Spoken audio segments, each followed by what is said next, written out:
ദൈവികമായ രക്ഷയും കരുണയും നമ്മുടെ പേരിലുണ്ടായിരിക്കട്ടെ. വിശുദ്ധ ഖുർആൻ സൂറത്തുൽ ബഖറ വചനം 97. ബിസ്മില്ലാഹിർ റഹ്മാനിർ റഹീം.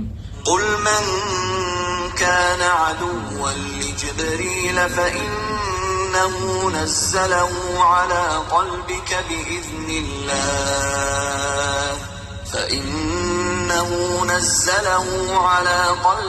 بإذن الله مصدقا لما بين يديه وهدى وبشرى للمؤمنين. നബിയെ പറയുക, ആരെങ്കിലും ജിബ്രീലിന് ശത്രുവാണെങ്കിൽ ആയിക്കൊള്ളട്ടെ, എന്നാൽ അദ്ദേഹമത്രേ അള്ളാഹുവിന്റെ ഉത്തരവ് പ്രകാരം അത് ഖുർആൻ എന്റെ ഹൃദയത്തിൽ അവതരിപ്പിച്ചത്, അതിന്റെ മുമ്പിലുള്ളതിനെ സത്യമാക്കിക്കൊണ്ടും സത്യവിശ്വാസികൾക്ക് മാർഗദർശനവും സന്തോഷവാർത്തയായിക്കൊണ്ടും.